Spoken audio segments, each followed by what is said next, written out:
नमस्कार जय जगन्नाथ आम ए बर्तमान मैगी बन खाऊ सब बाहर चुली पकईकी मु मो सांग सांग बट फैमिली टाइप रो सांग हम सब ये क्वार्टर फैमिली रोचु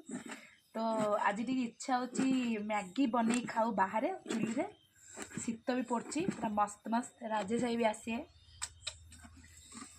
मोर एपटे नाल गला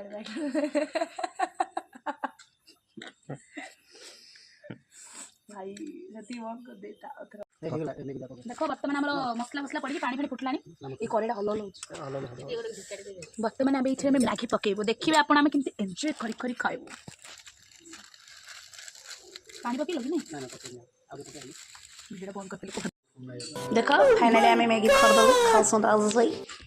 संदू एठ मु देखा भाई किन लगे मैगी